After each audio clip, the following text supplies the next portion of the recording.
Inclusive, eu vou subir a aula de hoje junto com a aula da semana passada, gente. Me desculpem de novo. Tá atrasando subir essas aulas porque eu tô tentando me organizar melhor com as coisas. Porque o pessoal acha que com a vida online facilitou muito a vida dos professores, mas não, na verdade, a gente só acumulou tarefa.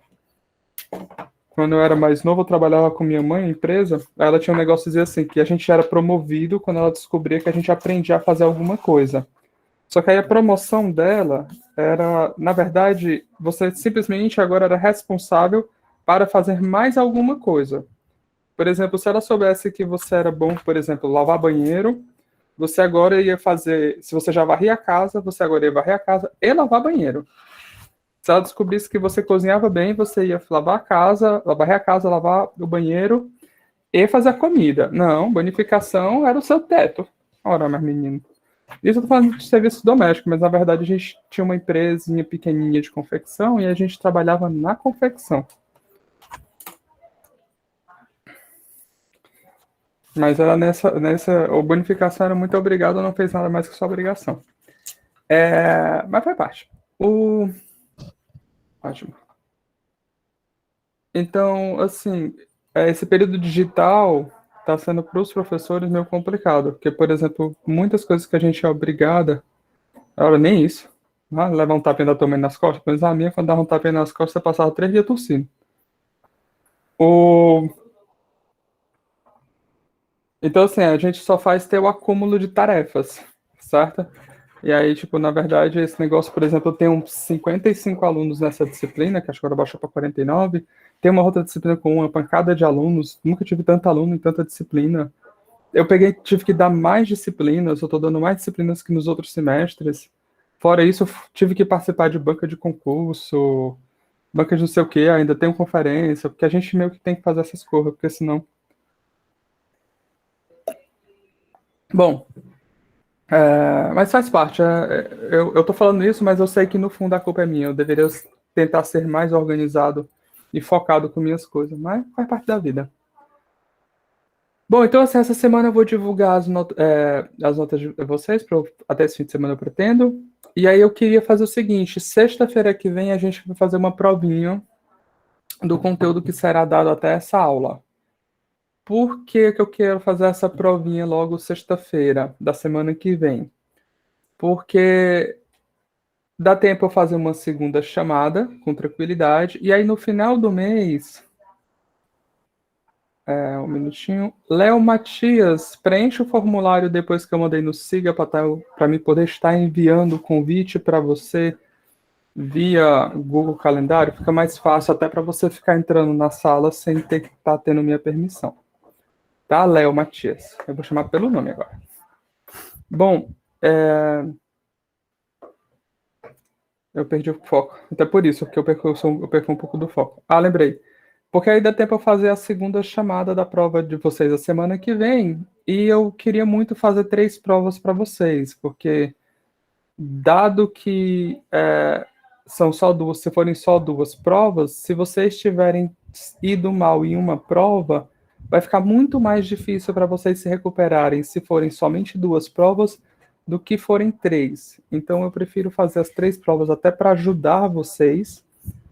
E vai dar bom, porque daí a matéria da última prova vai ser a matéria mais curta, né? Porque vai ser a partir da próxima aula até a data da última prova. Ou seja, vai ser provavelmente até o final do capítulo 4, comecinho do capítulo 5, a última prova. E, e aí fica melhor para vocês se recuperarem, tá bom? Beleza? Mas assim, eu divulgo certamente a nota da primeira prova antes da próxima prova. Sim, Isadora, a prova vai ser então na sexta-feira. Ela vai ser todo o conteúdo a partir da primeira prova até o conteúdo da aula de hoje, tá bom? Eita, nada. Teoricamente, vocês são alunos modelos, exemplares, maravilhosos, estão acompanhando a matéria, estudando todo dia. Sim, Ana Clara, acredito que seja a partir da aula 9. A aula 8 foi prova, né? Certo?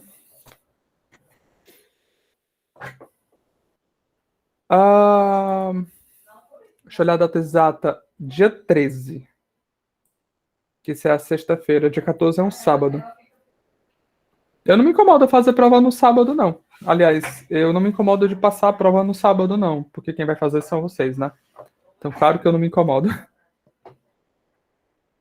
Mas a primeira chamada eu tenho que fazer. Na verdade, eu não tenho que fazer. É melhor eu fazer no horário da aula, certo? Porque, teoricamente, ele já é previsto a avaliação na aula.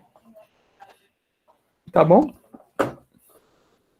Gente, bom, já tá no final do semestre, né? Já tenho que falar, mas fica uma dica para o semestre que vem para vocês.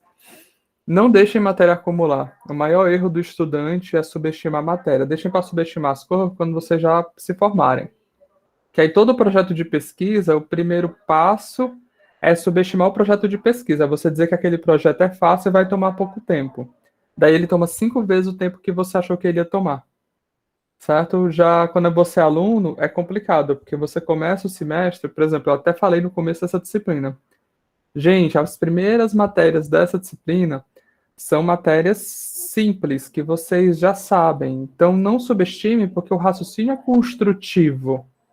Na primeira prova de vocês que eu estou corrigindo, um monte de gente não soube calcular determinante de matriz 4x4. A vontade de dar um sabacu em vocês em relação a isso. Mas, bom, vamos lá. Vamos para a aula de hoje. Alguém tem alguma pergunta antes de eu começar a aula de hoje?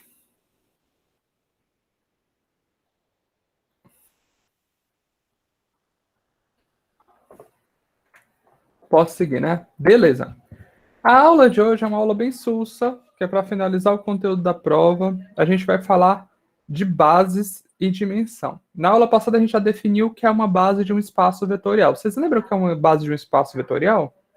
Bom, uma base de um espaço vetorial. Eu tenho uma pergunta para vocês bem boba antes de começar. Vocês preferem que eu dê aula com a câmera ligada ou com a câmera desligada? Que acho que ficar me vendo fazendo muganga tira a concentração. Por outro lado, ficar só uma voz falando no slide eu acho meio tedioso. Você que sabe. Então eu vou deixar desligado, porque eu cheguei da fisioterapia, tô só um mulambo. Bom, então pronto. Então vamos lá. Então, na aula passada a gente falou sobre bases. O que é a base?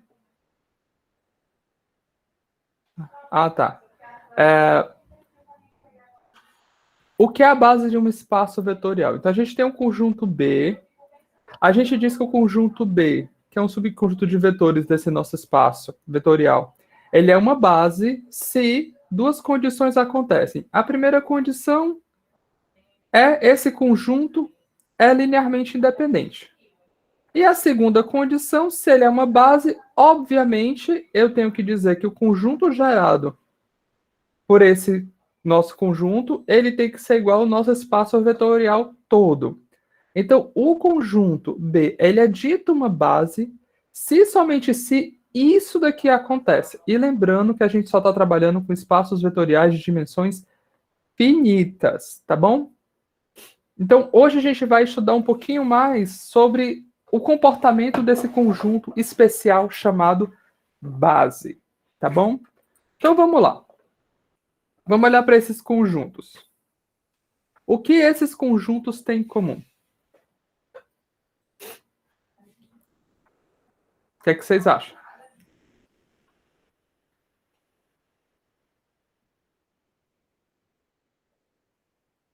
Bom, esses conjuntos têm três elementos, três elementos, três elementos, quatro elementos, dois elementos, três elementos. Eles não têm a mesma quantidade de elementos. LI.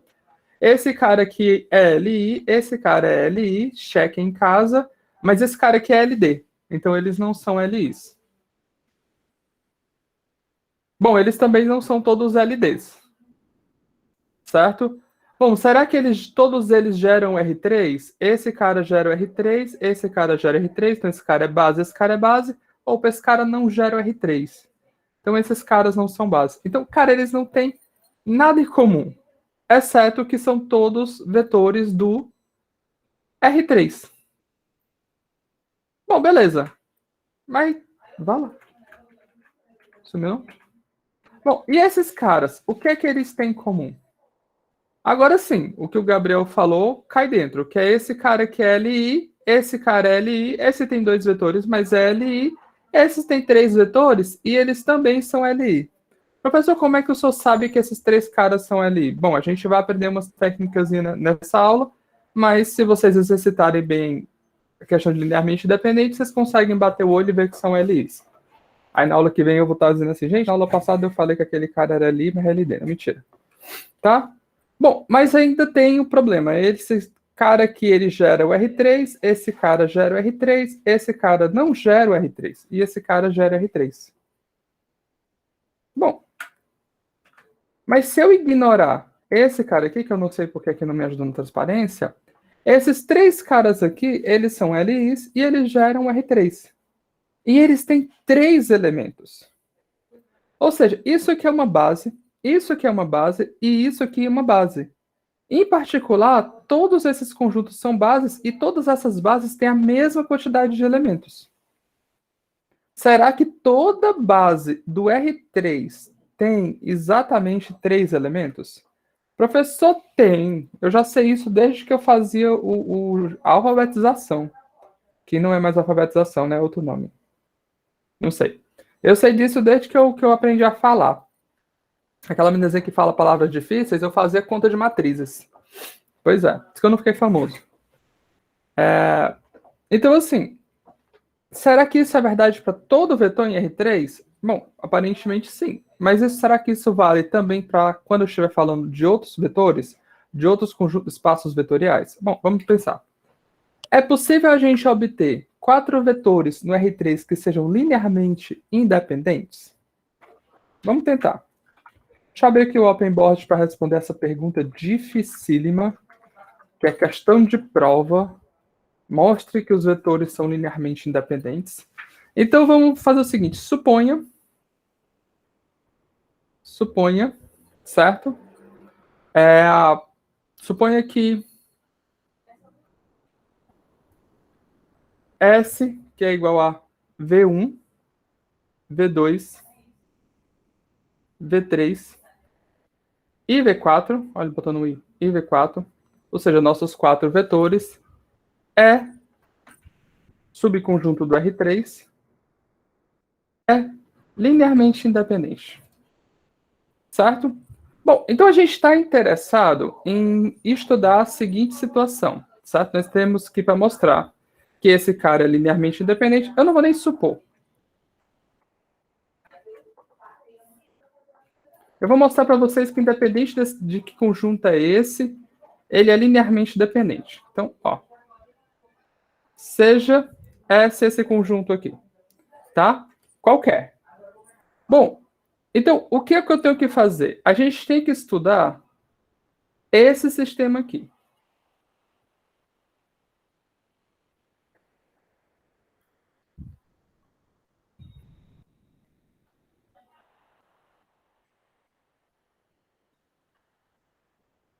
E o que é que eu quero fazer? Bom, se ele é linearmente independente, então a única solução que existe desse sistema é todos esses caras iguais a zero, certo? Lambda 1, lambda 2, lambda 3, lambda 4 é igual a zero. Bom, se ele for linearmente dependente, a gente vai encontrar uma solução que não é a solução trivial. Eu poderia fazer essa conta pegando um cara fixo para exemplificar vocês, mas eu vou fazer desse jeito para vocês verem, se acostumarem mais ainda com essa história de generalização, tá bom? Bom, fixe a base canônica. Tô falando fixa, mas bom, fixo aqui é redundante. Base canônica é 1, é 2, é 3 do R3. Então ele é nossa base canônica. Ele poderia ser qualquer base, certo? Bom, como esse conjunto aqui ele é uma base do R3, a gente sabe que ele faz o quê? Ele gera todos os vetores que estão em R3. Em particular, a gente sabe que cada um desses vetores podem ser escritos como uma combinação linear desses vetores. Por quê? De novo, esse cara é uma base. Então, todos os vetores que estão aqui podem ser escritos como uma combinação linear desses três vetores. Certo? Como eu posso escrever esse cara como combinação, esse vetor como combinação linear desses três vetores, eu posso fazer isso para cada um desses vetores. Certo? Bom, então vamos lá. Em particular, eu posso escrever V1 como sendo igual a alfa, vou escrever alfa 1, 1 é 1, mais alfa 1, 2 é 2, mais alfa 1, 3 é 3. Então eu não sei quem é esses alfa, porque eu não sei quem é a cara desse nosso V. Bom, eu posso escrever o V2 da mesma forma, certo? Alfa 2, 1 é 1, mais alfa 2, 2 é 2, mais alfa 2, 3 é 3. E eu posso de novo fazer isso, porque isso daqui é uma base do R3. De forma geral, eu posso escrever qualquer um daqueles vetores como sendo da seguinte forma: alfa e 1 é 1, mais alfa e 2 é 2, mais alfa e 3 é 3. Professor, quem são esses alfas? Eu não sei. Eles são escalares. Certo? Quem são eles numericamente? Também não sei. Depende de quem é esses vetores. Por exemplo, se o nosso vetor V1 fosse o vetor 1, 1, 1, 0, 1, 1, certo? Quem seriam esses alfa 1s? Esses alfas? Seria 0 vezes é 1, mais 1 vezes é 2, mais 1 vezes é 3. A única coisa que eu garanto para você é que existem esses caras aqui. E por que que existem esses caras? Porque esse cara daqui é uma base. Então eu posso pegar qualquer um desses vetores e escrever como uma combinação linear desses caras. Então tá aqui. Certo? A forma geral. Bom, agora eu vou pegar cada cara desse aqui e eu vou substituir aqui em cima. Certo? Isso implica... Bom, vamos substituir o V1 por esse cara, o V2 por esse cara, o V3 por um cara aqui quando eu boto 3. Em outras palavras, para não ter que ficar escrevendo uma equação absurdamente extensa, isso aqui é o somatório de I variando de 1 até 4, de lambda I. Bom, aí agora eu substituí dentro cada um dos caras. Isso aqui dá somatório de J variando de 1 até 3, de lambda não, desculpa, alfa e J é J. E eu quero que isso seja igual a 0. Certo? Beleza? Então, o que foi que eu fiz? De novo, eu substituí cada um desses caras por essa forma de escrever inteligente que a gente encontrou aqui. Bom, vamos continuar aqui. Eu vou reescrever agora esse cara de uma outra forma. Como? Olha só. Isso daqui é lambda... isso aqui é lambda 1 vezes esse somatório, lambda 2 vezes somatório, lambda 3 vezes somatório. Então, aonde é que aparece o E1? Certo? O E1 aparece no lambda 1, quando eu pego J igual a 1, no lambda 2, quando eu pego J igual a 1, no lambda 3, quando eu pego J igual a 1. Então, eu posso escrever isso aqui como sendo somatório de J variando de 1 até 3. Bom, agora eu faço o somatório de I variando de 1 até 4. Beleza? Isso aqui vira lambda I alfa i J vezes EJ. Certo? Então, isso daqui é o que vai aparecer no primeiro termo, segundo termo e terceiro termo. A gente pode até explicitar aqui depois, se vocês entenderem. E eu quero que isso aqui seja igual a 0. Certo? Bom, o que é que eu tenho agora? Eu tenho a seguinte situação. Olha só.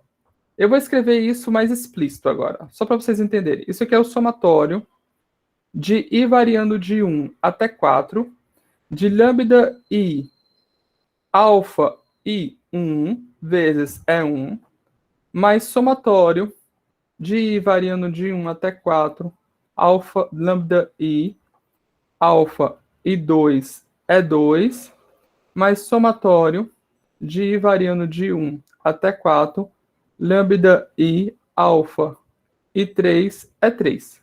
Isso daqui é isso daqui. E eu estou falando para você que essa equação aqui é igual a zero.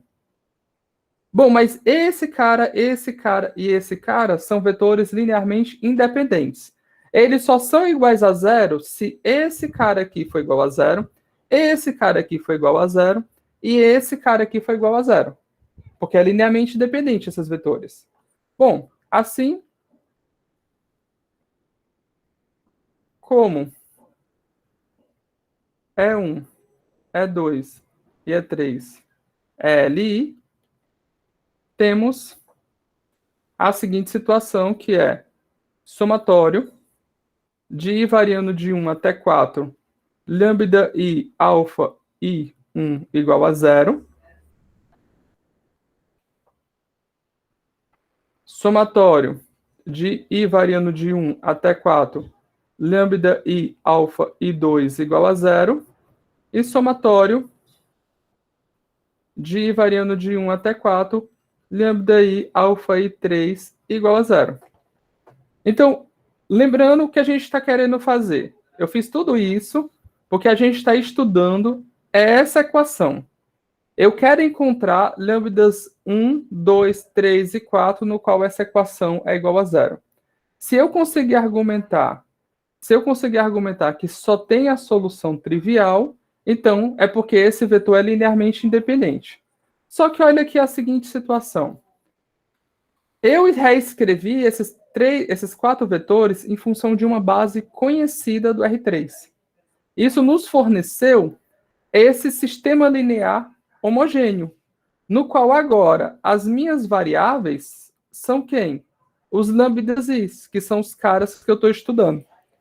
Então, quantas variáveis nós temos? Temos 4 variáveis.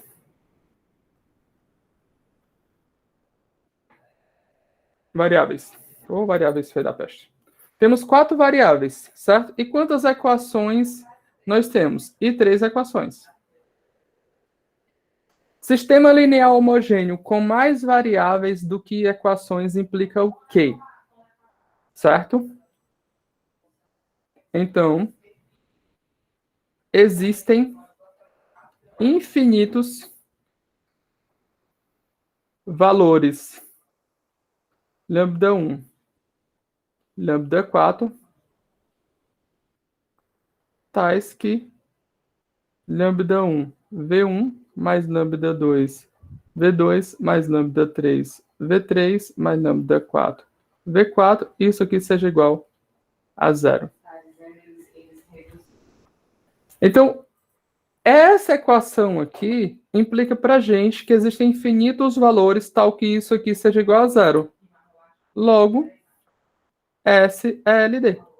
Porque se ele tem infinitos valores, em particular, ele tem um valor que é diferente do trivial. E, portanto, o nosso conjunto é linearmente dependente. Tá? A gente não fez nada demais. Literalmente. Se você não entendeu, eu sugiro você refazer isso do começo. Certo? Porque o que foi que eu fiz? De novo. Vou explicar mais uma vez. Eu estou estudando a forma que eu posso escrever essa combinação linear. Desculpa, essa equação homogênea. Certo? A gente quer estudar possíveis valores de lambda I. Se eu conseguir argumentar que a única forma disso aqui ser igual a zero é se cada um desses lambdas for igual a zero, isso é a definição do conjunto C linearmente independente. Se eu conseguir mostrar que existe alguma solução diferente de zero, certo? Então, esse conjunto, ele é linearmente dependente. Então, o que foi que eu fiz? Eu escrevi esse conjunto em função de uma base conhecida. Eu peguei qual base conhecida? A canônica. Professor, podia ter pego qualquer outra base? Eu poderia ter pego qualquer outra base. Eu peguei a canônica porque eu sei que a base canônica é uma base que tem 3 vetores. E nesse exato momento, a gente só acredita que não existe outra base com mais de 3 vetores. Mas, de repente, podia existir. Tá? O que a gente fez é mostrar com base dessa canônica que a gente já conhece ela. Professor, não quero a canônica, eu quero aquela outra base 0, 1, 1, 1, 0, 1, 1, 1, 0. Pode usar também. Pode ser qualquer base, desde que você saiba que é com 3 elementos. Bom, beleza. A gente escreveu cada um dos vetores como uma combinação linear dessa base.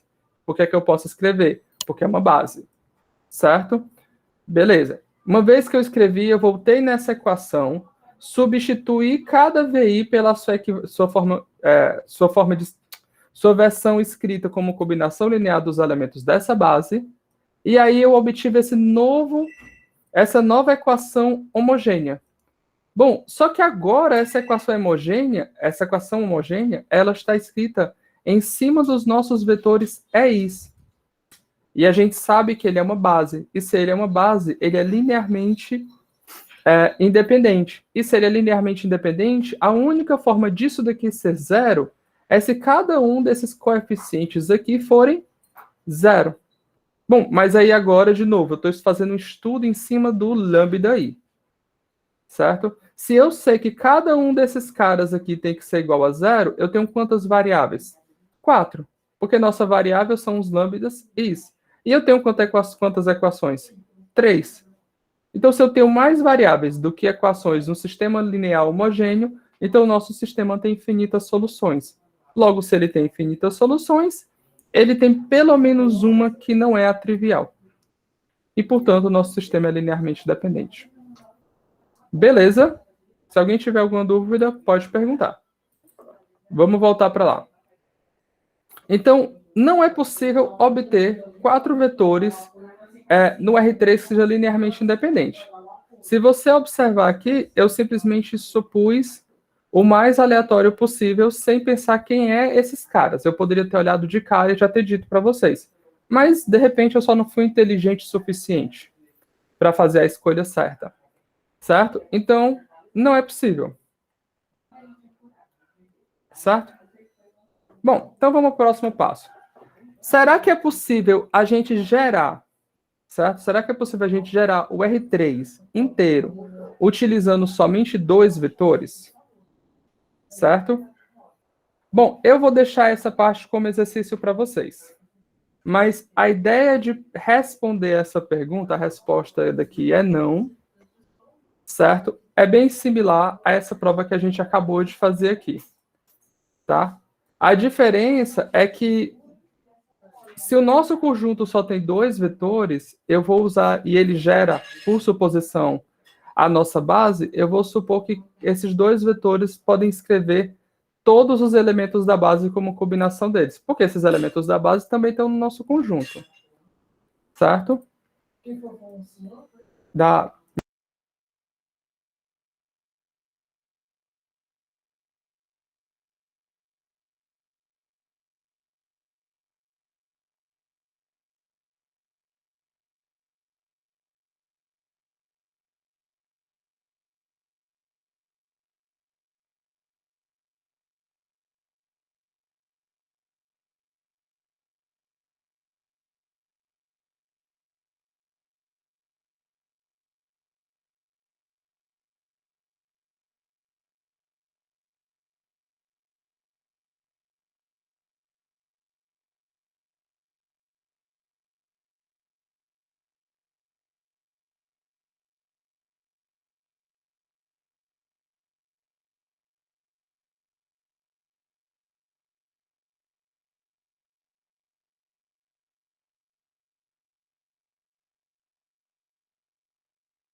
Desculpa, gente, é porque chegou. A gente pediu uma pessoa para montar um negócio aqui ontem, um painel, e aí eles resolveram mandar o cara para tentar arrumar o que o cara fez de errado ontem, exatamente agora. Aí eu fui fechar a porta lá e ver o que, que era rapidinho. Bom, estamos de volta. E aí, todo mundo tá bom? De boa? Então, assim, a prova daquela segunda parte é bem simples, a resposta. Lá, aqui, eu tenho um conjunto que eu estou supondo que é linearmente independente. Eu usei a base para escrever, certo, os elementos do conjunto. E aí, usando isso, eu cheguei a uma contradição em cima dessa equação. O que vocês vão fazer é o mesmo raciocínio, só que da forma um pouquinho diferente. Qual é? Você vai começar com um conjunto com dois vetores. Você vai assumir que esse conjunto gera todo o espaço vetorial R3. Tá? E aí, o que você vai fazer? Você vai pegar a base canônica e agora você vai fazer o seguinte: ao invés de escrever cada cara daqui com uma combinação linear da base canônica, você vai escrever cada elemento da base canônica como uma combinação linear dos caras que estão ali. Certo? E aí você vai mostrar que você vai chegar em uma contradição. Certo? Então, deixo para vocês um bom exercício. Posso até botar na provinha depois, já vocês já sabem uma questão da prova. Certo? Mas a resposta também é não. Bom, a grande pergunta aqui é porque a gente usou muito a estrutura do R3, certo? Aparentemente, para argumentar que essas duas situações não podem acontecer. Porque, por exemplo, eu sei que eu tenho uma base conhecida aqui que tem 3 elementos, certo? Eu sei que tem uma base conhecida aqui que tem 3 elementos. Então, eu não posso ter mais vetores do que 3 que sejam linearmente dependentes. Da mesma forma, eu sei aqui que eu tenho uma base com 3 elementos. Então, da mesma forma, eu estou falando que você não pode ter um conjunto com menos vetores, tá? Do que esses 3 elementos. Então, isso gera um absurdo para a gente. Tá? Ou isso gera um comportamento dessa base muito importante para a gente. Aí você me pergunta, professor, mas o senhor começou essa parte de espaço vetorial falando para mim que eu posso tirar qualquer espaço vetorial da minha cabeça, que tudo que a gente está falando vai funcionar, desde que eu satisfaça aquelas regras de espaço vetorial. E é verdade. Em particular, como é que eu faço para reformular esses dois resultados para qualquer espaço vetorial? Bem simples. Se você já conhecer uma base qualquer do seu espaço vetorial, como foi o nosso caso do R3, e você sabe que essa tua base tem exatamente n elementos, então qualquer conjunto com mais de n vetores é linearmente dependente. Não importa quais são esses vetores. Qualquer conjunto com menos do que n vetores não vai gerar o teu espaço vetorial todo. Então, esse número, certo? Esse número da base, ele é um número bem definido, tá? Por quê? Porque agora eu estou dizendo para você que se eu conheço uma base que tem 10 elementos, se eu tiver um vetor com 11, um conjunto com 11, então ele é linearmente dependente. Logo, pela definição de base, ele não pode ser base. E ao mesmo tempo, se eu tiver algum cara com 9, eu não consigo gerar o espaço todo. Tudo porque eu conheço aquele conjunto com 10 vetores. Certo? Bacana. Tá? Isso é o nosso próximo resultado, que ele vem exatamente daquele ponto. Então, esse tamanho n, ele também é um cara já conhecido de vocês. Ele é nosso conceito de dimensão. A dimensão de um espaço vetorial é a quantidade de elementos que você tem em uma base. E isso está bem definido. Porque pelo resultado anterior, eu não vou ter duas bases com uma quantidade diferente de elementos. Se uma tem menos que a outra, então ela não gera o espaço vetorial. Se tem mais, então não gera o espaço vetorial. Pode gerar o espaço vetorial, mas não é linearmente dependente. Bacana. Então, esse é o conceito de dimensão, ele é bem definido. Se você quer saber a dimensão do espaço vetorial, basta você achar uma base qualquer e contar quantos caras ele tem. Tá? Em particular, a gente diz que a dimensão do espaço, certo? Do espaço vetorial nulo é 0, certo? Bom, estamos bem até agora. Nada demais, né? A gente está brincando só com a nossa intuição. Então, o que eu estou falando para você em particular é que isso funciona para qualquer espaço vetorial que você venha ter na sua cabeça. Se você satisfaz aqueles axiomas, isso daqui é verdade. Isso tudo está bem definido. Professor, eu ainda estou na minha cabeça encucado como é que eu faço para demonstrar aquela segunda parte que o senhor deixou. Até porque o senhor falou que pode cobrar na prova, né? E eu acho que talvez, dado que eu fui muito mal na primeira prova, eu deveria ir melhor na segunda prova, ou dado que eu quero realmente aprender, eu vou atrás de aprender. Bom, esse teorema 4.5.2, ele é o teorema que está lá no livro de vocês, certo? Então, ele tem a prova. Aquela segunda parte, ele é exatamente o item 2 do nosso teorema, tá bom? Dá um minuto, pessoal.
Gente, perdão, tá? É impressionante como as coisas acontecem.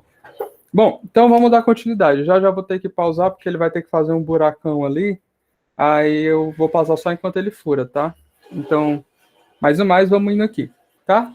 Então, assim,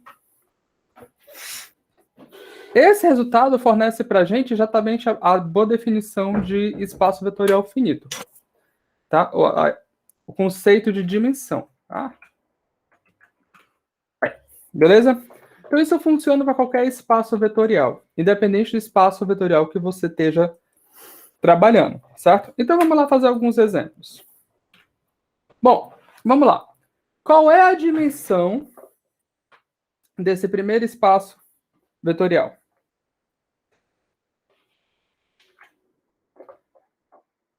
Vocês lembram da base canônica? A base canônica é simplesmente do R3, 1, 0, 0, 0, 1, 0, 0, 0, 1.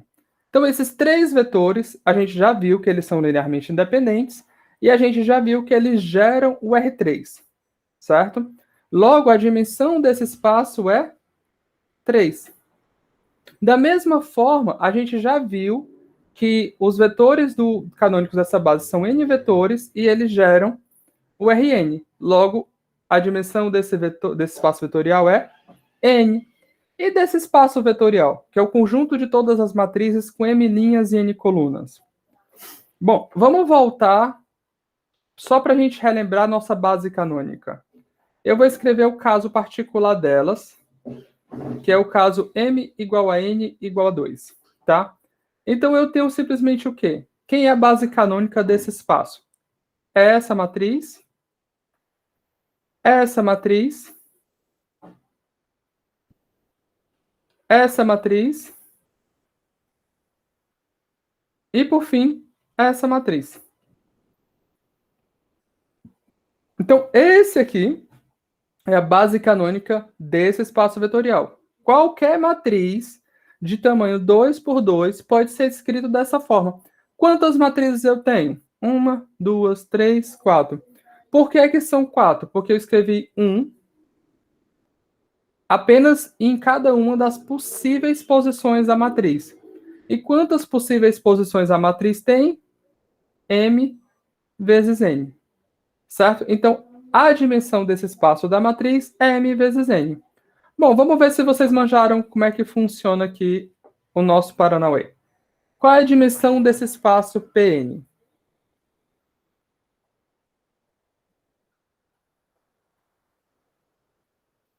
Primeiro vocês têm que lembrar o que é esse espaço Pn, né? Esse espaço Pn é o conjunto de todos os polinômios de grau no máximo n.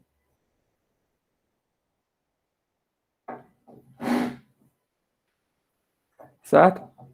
Bom, para a gente saber a dimensão dele, eu tenho que primeiro lembrar qual é a base canônica desse nosso espaço. Poderia ser uma outra base? Poderia ser uma outra base. Mas eu vou pegar a canônica, porque a canônica a gente já trabalhou com ela, a gente já sabe que ela é linearmente independente e a gente já sabe que ela gera espaço, porque ela é a base canônica. Tá? Então, qual é a base desse conjunto? É o nosso constante, x ao quadrado, até x elevado a n. Esse conjunto é a base desse espaço. E quantos vetores tem aqui? N mais 1. Então, a dimensão desse nosso conjunto Pn é N mais 1. Certo? Bom, e se eu sei, certo, que o nosso conjunto S é linearmente independente? Qual é a dimensão do espaço gerado por S? Ora, é o tamanho de S. Então a dimensão desse cara é S. Por quê? Porque o S por si só define uma base do conjunto gerado por ele. Olha só, o que é ser uma base? É o conjunto ser linearmente independente e ele gerar o espaço. Ora, o conjunto S é linearmente independente e ele gera o espaço gerado por ele. Logo, ele é uma base. E se ele é uma base, a quantidade de vetores que ele tem é exatamente a dimensão dele. Bom, e a gente pode complicar um pouquinho mais. qual é a base, a dimensão do conjunto de soluções composto por essa equação, por esse sistema linear? Aí, nesse momento, você fala assim, ou você está prestando atenção ou você não está. Aí, se você não está, você vira e fala, lascou. Se você está, você vai dizer, professor, o conjunto de soluções desse sistema linear não é sequer um subespaço vetorial. Por quê? Alguém consegue me dizer por que o conjunto de todas as soluções desse sistema linear não é um subespaço vetorial?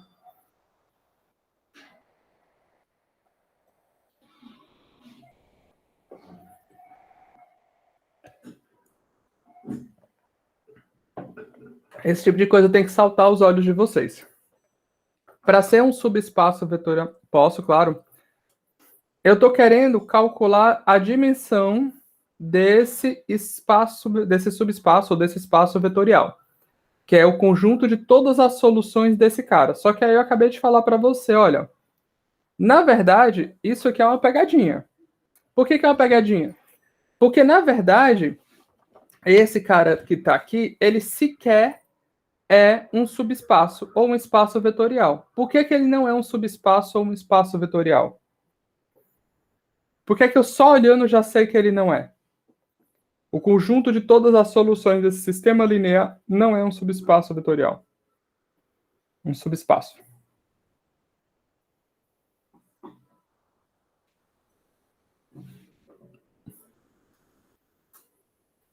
O que é que eu tenho que fazer para mostrar que um conjunto é um subespaço? A regra mais básica é mostrar que o elemento zero pertence àquele conjunto. Bom, o que é o elemento zero? É esse ponto aqui satisfaz. Exatamente, Anderson. Esse ponto aqui satisfaz esse sistema linear? Bom, satisfaz a primeira equação. Mas ele não satisfaz a segunda. Logo, ele não passa pela origem. Logo, ele não é um subespaço. Tá? Mas, agora sim, esse cara é um subespaço. E aí? Qual é a dimensão desse subespaço? Bom, eu posso utilizar aqui a eliminação de Gauss-Jordan, ou a gente pode simplesmente usar lógica. Qual a lógica? X mais x3 é igual a zero. Logo, x mais x3 é igual a zero, que implica que x2 é igual a zero. Vai sobrar só uma equação. Qual? x1 mais x3. Logo, eu sei que esse nosso espaço, certo, de soluções, W, ele é o espaço composto da seguinte forma. É T, 0, menos T, tal que T pertence aos reais. Então, esse cara aqui é o nosso espaço de soluções desse sistema linear homogêneo. E aí agora eu deixo como exercício para vocês, mas para quem está prestando atenção já deve ter saltado aos olhos. A dimensão desse espaço é 1. Tá bom? Beleza? Então, esse aqui é o nosso espaço, é a dimensão do nosso espaço de soluções. Tá? Ótimo. Então vamos para frente. Bom, considere o seguinte conjunto. A gente tem esse conjunto aqui, certo? 0, 0, 1, 1, 0, 0. Vamos olhar para esses caras. O que é que acontece com esse conjunto se eu adiciono esses caras? Bom, ou a solução dele vai ser linearmente independente, ou o nosso novo conjunto vai ser linearmente independente. Bom, esse cara já é linearmente independente. Qual desses caras eu posso adicionar aqui de forma que esse conjunto continue linearmente independente? Bom, se eu adicionar o 2, se eu adicionar ele continua linearmente independente. Beleza. Qual outro que eu posso adicionar que ele continua linearmente independente?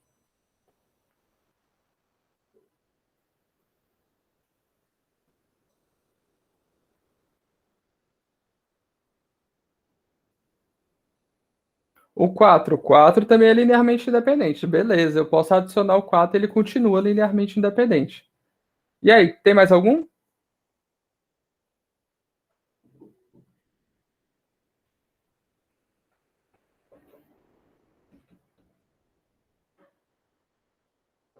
Bom, Esse cara eu posso adicionar, ele continua linearmente independente?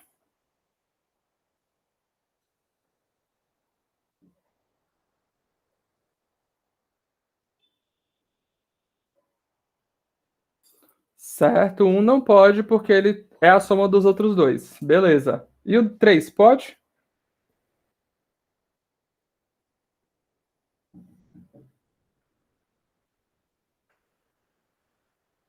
Também não. Porque é duas vezes o segundo mais o primeiro. Certo? Bom, como é que a gente chegou à conclusão que eu podia adicionar esse cara e não esses dois? Exatamente como o Eric falou de forma bem explícita e o Paulo também. O que é? Eu olho para esse cara pode ser obtido como uma combinação desses dois. Então, se eu adicionar ele, o nosso conjunto se torna linearmente dependente. A mesma coisa aqui. Aqui, ele não pode ser escrito como combinação linear desses dois. Esse cara não pode ser escrito como uma combinação linear desses dois. Ou seja, certo? Esses dois caras, eles não pertencem ao conjunto gerado por esses dois vetores, tá? Se eu considerar esse conjunto, eu tenho que esse cara aqui, ele não pertence e esse cara aqui, ele não pertence. Então, se eu quero aumentar, o 4 não seria combinação do conjunto S mais o vetor 2, seria se eu adicionar esse cara aqui e depois adicionar esse, aí o conjunto se torna linearmente dependente. Mas nesse caso, eu estou dizendo que eu vou adicionar só um vetor. Ou adiciono esse, ou adiciono esse, ou adiciono esse. Entendeu a diferença? Beleza. Tá. Gente, eu vou mutar aqui um segundinho, porque vão furar a parede aqui do lado. Vai ser um minutinho e eu volto, tá? Segura as pontas aí.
Bom, ofícios de home office, né? Infelizmente. Tá. Então vamos continuar. Beleza. Então, o que eu tô dizendo para vocês é que esses caras aqui. O que eu tô dizendo para vocês é que esses caras aqui, eles não pertencem a esse conjunto gerado por esse espaço gerado por esses dois vetores. Então, olha só a sacada. Se eu tenho um conjunto e eu quero, certo? Eu tenho um conjunto e eu quero. Desculpa. Se eu tenho um conjunto que é linearmente independente e eu quero adicionar vetores de forma a deixar meu conjunto ainda linearmente independente, manter essa propriedade, aonde é que eu vou buscar esses candidatos? Nos caras que não estão dentro desse espaço gerado por S. Beleza? Então aí eu pergunto para vocês, eu poderia repetir esse processo até quando? Eu poderia repetir esse processo somente até o momento em que eu batesse, certo? Na dimensão do espaço vetorial como um todo. Nesse caso, implicitamente, eu estou trabalhando com R3. Eu só iria conseguir encontrar vetores para adicionar nesse conjunto, de forma a manter a independência linear deles, mais uma etapa. Porque depois disso, eu já vou estar gerando o espaço todo. Certo? Bom, se eu tivesse começado, sei lá, com esse cara aqui, somente.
Gente, hoje, estão me ouvindo? Parece uma coisa assim. Tem segunda e terça, e hoje à tarde, não, hoje o final da tarde, amanhã parece que tem que ser na hora da aula. Bom, desculpem novamente pelo negócio. Bom, vamos dar continuidade, então. Então, assim, se eu quero aumentar esse conjunto de novo, de forma a manter a independência linear dele, eu olho para o espaço gerado por esse conjunto, pego um cara que está no nosso espaço maior e que não foi atingido por esse espaço gerado. Nesse caso, eu posso pensar no 001. Então, eu simplesmente subo esse cara para esse vetor. Fui olhar para o negócio. Eu vou botar aqui embaixo. Certo? Então, eu vou conseguir repetir esse processo agora? Não. Porque agora esse cara aqui, ele já gera o nosso espaço todo. Então, não existe nenhum cara desse espaço que não possa ser, que não é gerado por esses três conjuntos, porque eles são uma base. Tá? Então, isso nos dá um algoritmo, certo? Isso nos dá uma ferramenta que é, dado qualquer conjunto linearmente independente, ou ele é uma base, ou eu posso escolher adequadamente uma sequência de vetores até eu atingir a base, certo? Do nosso espaço vetorial todo. Bom, vamos olhar agora para esse cara aqui. Olha para esse cara. Ele é linearmente dependente, certo?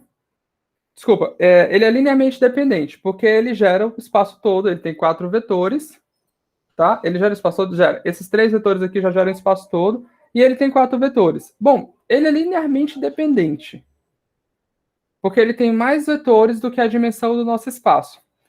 Existe alguma forma de eu deletar um cara desse, enxugar ele mais, sem alterar o meu espaço gerado?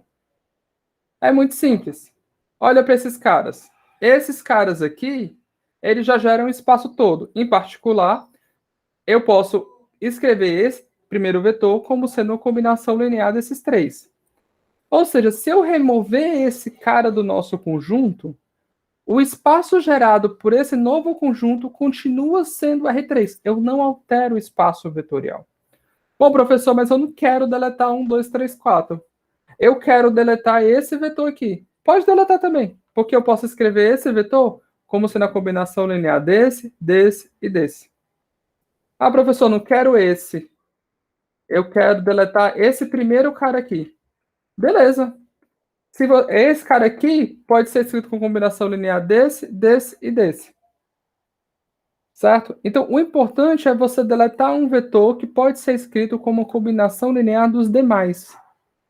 Se você consegue fazer isso, o espaço vetorial que você está gerando com o teu conjunto não vai ser alterado. E não é difícil de ver isso, né? Porque se eu consigo simplesmente... se eu gerava um espaço antes com esses vetores, certo? E eu posso escrever esse vetor como combinação linear dos outros, qualquer vetor que na combinação linear desses 4 vetores envolvia um coeficiente não nulo aqui, eu posso então distribuir esse coeficiente nesses outros 3 vetores, usando o fato que eu sei que esse cara pode ser escrito como uma combinação linear desses 3. Tá? E isso nos fornece o nosso próximo resultado, que é o resultado que o livro chama de mais menos, acho que é engraçado, que ele diz exatamente isso. Se eu estou com um conjunto linearmente independente, eu posso escolher vetores adequados e adicionar esse conjunto de forma a manter a independência linear. Mas eu só posso fazer isso até ele virar uma base. Certo? Até ele virar uma base. Uma vez que ele virou uma base, eu não consigo mais fazer isso, porque eu estou gerando o teu conjunto todo. Tá? Bom, se eu tenho um conjunto que gera um certo espaço e esse nosso conjunto é linearmente dependente, valor, que é isso? Isso aqui tá menor, isso aqui é G, tá? GS, tá? E ele é linearmente dependente, ou seja, se existe um vetor dentro dele que pode ser expresso como combinação linear dos demais, então se eu eliminar esse vetor do conjunto, o espaço vetorial gerado por esse novo conjunto não altera, é o mesmo do anterior. Tá? Então ele fornece para a gente que ou você pode enxugar um conjunto, ou você pode incrementar esse conjunto até obter uma base, se ele já não for uma base. Certo? Bom, vamos lá. Como é que a gente faz para mostrar que esse conjunto é linearmente, ou esse conjunto é uma base do nosso espaço vetorial? Primeira coisa que a gente já sabe aqui de antemão. Bom, a gente tem que mostrar que esse cara é linearmente independente e que esse cara gera o R3. Só que a gente já sabe o conceito de dimensão. E a gente já sabe que o R3 tem dimensão 3. Então, a gente já sabe explicitamente que esse n aqui só vai ser base se esse n for igual a 3. Se ele for 2, esse cara não é base. Se ele for 4, esse cara não é base. Então, ele tem que ser 3, tá? Beleza, então eu sei que o R3 é base. Ou que eu tenho 3 vetores, certo? O que é que eu tenho que mostrar agora para mostrar que ele é base? Eu tenho que mostrar que ou ele, se ele é base, ou ele é... Eu tenho que mostrar que ele é linearmente independente e que ele gera o R3. Tá? Então, base... Vou escrever assim, ó. Gera R3.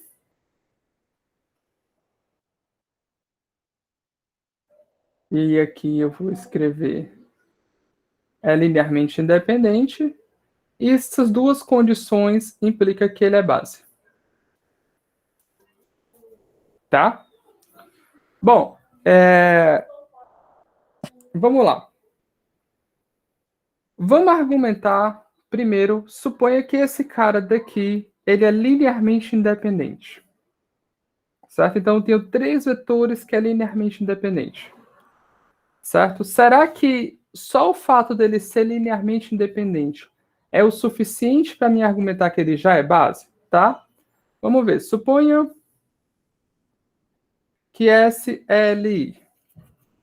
Bom, se S é linearmente independente e ele gerar o R3, então ele já é base. E o conjunto gerado por S é diferente do R3. Certo? Então vamos ver se essa situação pode acontecer. Então, se ele é linearmente independente e não gerar o R3, eu vou mostrar que isso gera um absurdo. Bom, mas se ele não gera o R3, certo? Então, existe um conjunto, um vértice V, um vetor V, que ele pertence ao R3 menos o conjunto gerado por S. Não é verdade? Ele existe por quê? Porque ele não gera R3 todo. Bom, mas se existe esse cara que está nesse conjunto que não é gerado por ele, o teorema anterior do mais menos fala o que para a gente? Assim, S união esse vetor é linearmente independente. Isso pode acontecer?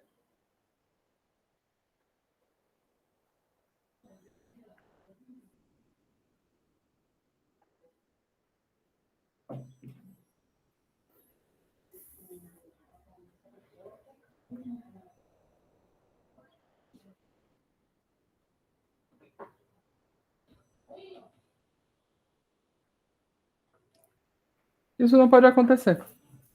Por que isso não pode acontecer? Porque eu sei que a dimensão do R3 é 3. E eu já tinha 3 vetores anteriormente. Então eu disse para você que eu consigo pegar um quarto vetor e adicionar no conjunto, e esse conjunto continua linearmente independente. Então eu tenho um conjunto que é linearmente independente, que tem 4 vetores dentro do R3.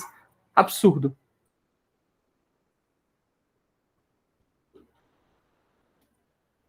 Logo, se ele for linearmente independente, necessariamente ele gera o R3. Certo? Então, qual foi a nossa inconsistência? Eu assumi que existia um conjunto S que era LI e não gerava R3. Então, se ele for linearmente independente, certo? Tem 3 vetores, isso implica já que ele gera o R3. E, ao mesmo tempo, isso implica que é uma base. Então, eu só preciso mostrar que ele é linearmente independente. Mas, bom, será que isso também vale para mostrar somente que ele gera o R3? Vamos pensar. Se eu supor que o nosso conjunto S ele gera o R3 e ele é linearmente dependente, certo? O que é que eu estou falando para vocês? Eu estou falando que um desses 3 vetores aqui, como eles são linearmente dependentes, ele pode ser escrito, certo? Como combinação linear dos outros 2. Bom, mas o teorema anterior, que é esse rapaz aqui, ele fala que se eu puder escrever um elemento do nosso conjunto como uma combinação dos outros vetores, eu posso remover esse cara do conjunto sem alterar o espaço gerado. Ora, então eu estou dizendo que eu posso tirar esse cara, se ele for a combinação dos outros dois, e o espaço gerado vai continuar sendo o R3. Logo, eu vou ter encontrado um conjunto com exatamente dois vetores que gera o R3. Isso é um absurdo, porque a gente sabe que a dimensão do R3 é 3. Logo, se eu mostrar que o nosso conjunto de três vetores gera o R3, automaticamente eu ganho que ele é linearmente independente e automaticamente eu ganho que ele é uma base. Bom, professor, o senhor deu um nó na minha cabeça. O senhor disse que para a gente mostrar que um conjunto é uma base de um espaço vetorial, eu tenho que mostrar, certo, que ele é linearmente independente e que ele gera o espaço. Agora o senhor está dizendo que basta eu mostrar uma das duas condições? Não.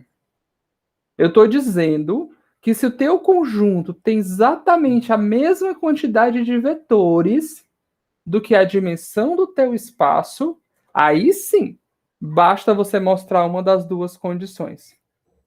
Repara que aqui exige uma informação privilegiada. Qual é a informação privilegiada? Você já tem que saber que a dimensão do seu espaço é 3.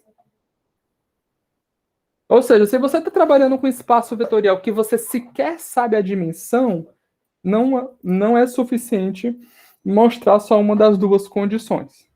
Uma vez que você sabe a dimensão, aí sim, você só tem que mostrar uma dessas duas condições. Beleza? Bom, esse é o nosso próximo resultado, certo? Então, basta você mostrar que o teu conjunto é linearmente independente, note que ele tem que ter a mesma quantidade de vetores que a dimensão do teu espaço, e aí basta você mostrar que ele é linearmente independente, que é o suficiente para mostrar que ele é uma base, ou que ele gera o conjunto, que é o suficiente para mostrar que ele é uma base. Tá? Esse é o se só se. Tá bom? Professor, e outra direção? Esse lado implica o outro. Bom, se o conjunto é uma base, ele já gera o teu conjunto e ele já é linearmente independente. Então, a ida é trivial porque vem da definição de base. A volta é que é aquele resultado anterior. Tá? Beleza. Alguma dúvida até agora, pessoal?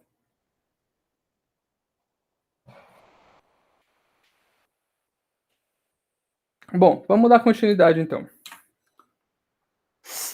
Vamos lá. Quais os conjuntos abaixo são a base do R3? E para aqueles que não são base, como é que a gente tem que alterar eles para eles se tornarem base? Bom, esse primeiro conjunto, ele é uma base do R3. Esse segundo conjunto, ele não é uma base do R3, porque ele tem 4 vetores. Como ele tem 4 vetores e a dimensão do R3 é 3, então ele é linearmente dependente. Quem é o cara que é a combinação linear dos outros? Bom, não sei. Mas algum cara que é a combinação linear dos outros.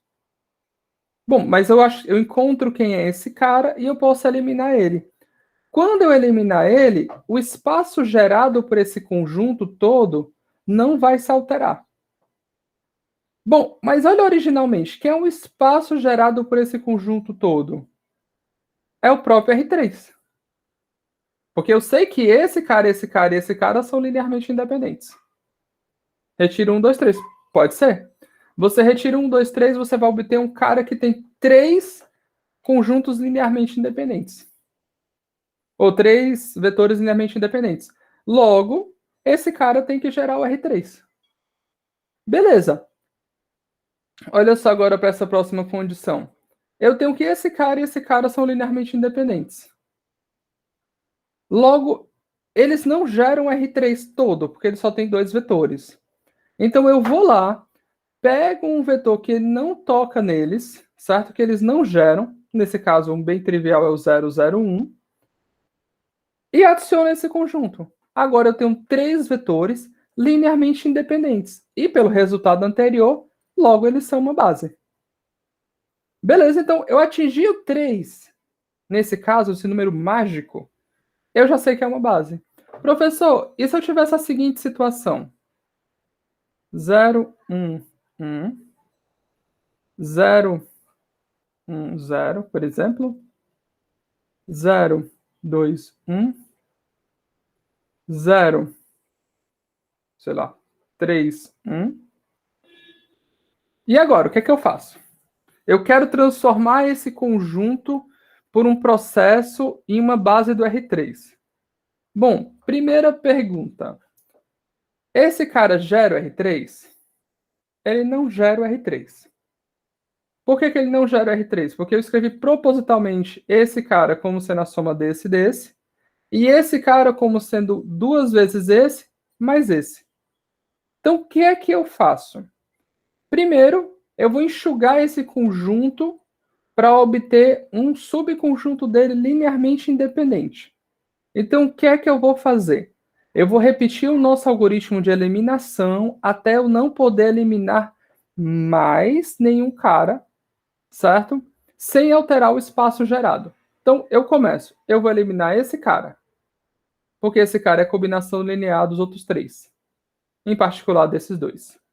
Daí eu vou eliminar esse cara, porque esse cara é combinação linear desses 2. Bom, professor, eu poderia ter eliminado esse cara aqui? Poderia, certo? Você pode testar depois que dá para escrever esse cara como combinação linear dos restantes. Mas vamos tirar esses caras que são mais explícitos. Bom, nesse exato momento, eu bati numa barreira.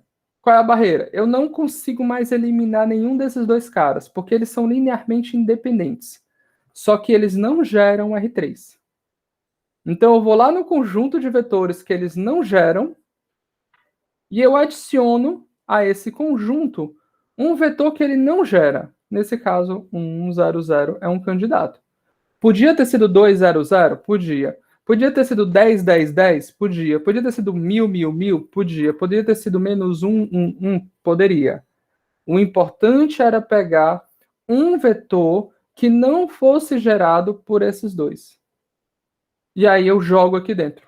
Logo, esse cara é linear, esse novo conjunto, no final, é linearmente independente. Quantos elementos ele tem?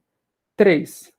Bom, se ele tem 3 elementos que é a mesma quantidade a mesma quantidade da dimensão do nosso espaço vetorial, então esse cara agora é uma base.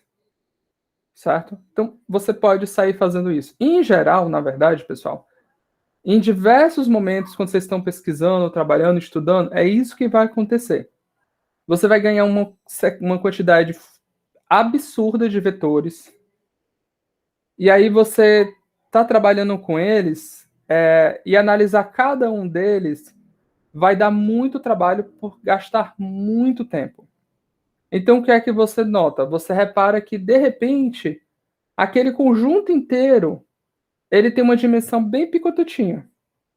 E aí o que é que você faz? Você executa esse processo para encontrar a base do teu espaço vetorial que você está trabalhando, e aí se a tua função, que a gente vai aprender depois, uma transformação linear, funcionar bem dentro daquele espaço, então você automaticamente já ganha o resultado para seu conjunto inteiro.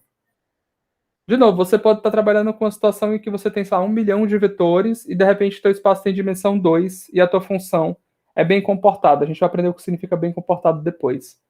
Então, ao invés de você estudar a aplicação em 1 milhão de vetores, você usa a aplicação em 2 vetores. Computacionalmente, vocês ganham um tempo absurdo. Certo?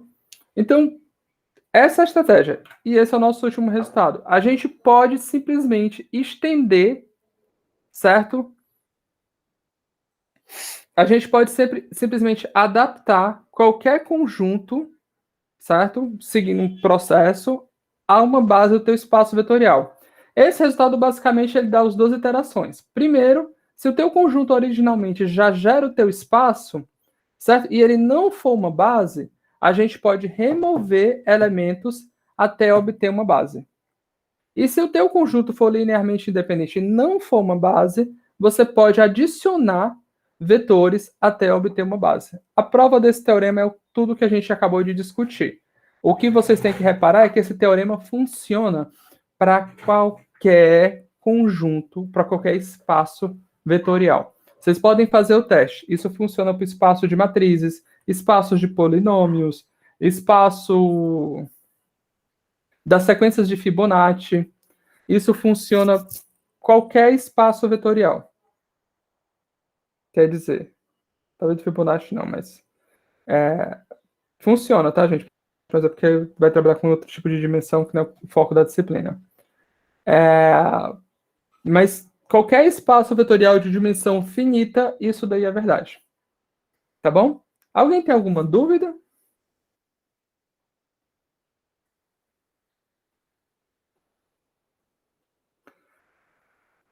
Bom, é isso o que eu tinha para falar para vocês da aula de hoje. É só isso. Eu peço que vocês estudem, se preparem. A prova será na próxima. Na verdade, eu ia esquecendo, tem mais um resultado, olha. Mas esse resultado a gente vai discutir um pouquinho na próxima aula, na verdade. Eu peço para vocês que vocês estudem, se preparem. O conteúdo da prova vai ser todo o conteúdo dado até a aula de hoje. Esse último teorema, ele é só uma conclusão do teorema anterior. A prova vai ser na sexta-feira, no horário da aula, e aí a última prova vai ser o conteúdo dado a partir daqui em diante. Certo? Alguém tem alguma pergunta, alguma dúvida? Capítulos 3 e 4. Ana Lara, não vai ser o capítulo 4 inteiro, porque essa parte da dimensão de espaço, ele é só até a seção 4.5. Então, a prova é o capítulo 3 até o final da seção 4.5, certo? Quantas horas de prova? Yara, eu penso em fazer o mesmo esquema da primeira prova. Dá mais ou menos 4 horas de prova, assumindo que vocês vão ter problemas para digitalizar a prova, para imprimir a prova, para resolver a prova. Então, eu já dou as 4 horas, incluindo esse tempo de problemas técnicos. Tá? Então, a priori, vão ser 4 horas de prova. Uma coisa que eu peço de novo para vocês, eu pedi na prova anterior, e eu vou repetir agora, eu vou repetir na próxima aula, é o seguinte: quando vocês forem digitalizar a prova, digitalizem a prova no sentido da folha, em pezinha, seguindo a ordem, certo? Tipo, a primeira página é a primeira página, a segunda página, e assim sucessivamente. Facilitem a vida do professor. Pode parecer mentira, gente, mas teve gente que digitalizou a prova inteira de lado, assim, deitada. Teve uma pessoa que digitalizou uma página de cabeça para baixo. Teve gente que digitalizou a prova na ordem, na sequência de páginas, sem ser a sequência de leitura. Entendeu? Isadora, a prova vai começar às 10 horas, que é o horário da aula de vocês, e termina às 2 horas, que é o horário final para entregar a prova. Beleza? 10 conto. E aí, mais alguma dúvida?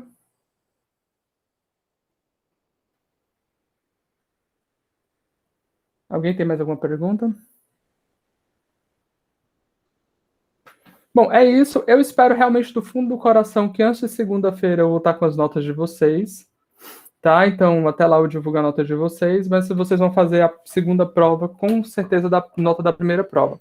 Quanto à terceira prova, eu não garanto que eu vou ter conseguido divulgar a segunda nota de vocês, mas eu vou tentar ao máximo. Estudem, certo? Bastante para essa segunda prova. O conteúdo é simples, não é um conteúdo complicado, mas é um linguajar mais matemático que muitos de vocês não estão acostumados. Então, estudem já de agora. Na verdade, já era para estar estudando isso de muito antes.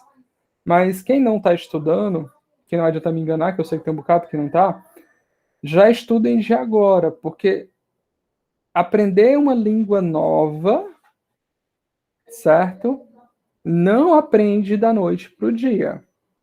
Se eu der para vocês um dicionário de alemão e vocês saírem decorando todas as palavras do alemão, vocês não vão conseguir fazer uma prova de alemão, nem é fazer a prova, que a prova é o de menos. Vocês não vão falar alemão no outro dia.